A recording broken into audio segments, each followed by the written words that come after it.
Triple R ని ముందు Avatar director మెచ్చుకున్నాడు. తర్వాత ఓ ఇంటర్వ్యూలో Jurassic Park director Steven Spielberg మెచ్చుకున్నాడు. ఇప్పుడు మళ్ళీ సీన్ లోకి వచ్చాడు జేమ్స్ కెమెరూన్.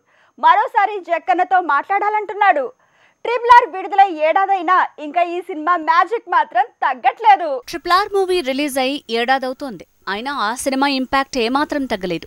హాలీవుడ్ నటీనటులే కాదు, దర్శకులు కూడా ఇంకా ఆ మూవీ గురించే మనస్సు విప్పుతున్నారు. ట్రిపుల్ ఆర్ గురించి హాలీవుడ్ స్టార్లు ఎంతో మంది గొప్పగా మాట్లాడారు. కానీ ఆ మధ్య గోల్డెన్ గ్లోబ్ అవార్డ్స్ సెలబ్రేషన్స్ లో రాజమౌళిని తెగ మెచ్చుకున్నాడు జేమ్స్ కెమెరూన్. అక్కడితో మొదలైన తంతు ఇంకా కంటిన్యూ అవుతోంది. మొన్న జేమ్స్ కెమెరూన్ మెచ్చుకున్నాడు. తర్వాత Jurassic Park fame Steven Spielberg triple R eye candy అన్నారు. ఇప్పుడు మళ్లీ సీన్లోకి జేమ్స్ కెమెరూన్ వచ్చాడు. మరోసారి జక్కన్నని ఆకాశానికెత్తేశాడు.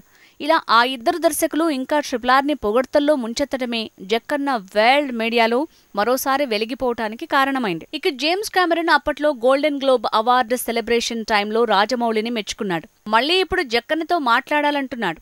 అసలు ఆ మూవీ మరోసారి చూసినప్పుడు షేక్స్పియర్ నవలలా అనిపించిందన్నాడు. రామ్ చరణ్ పాత్ర నెక్స్ట్ లెవెల్ అన్నాడు.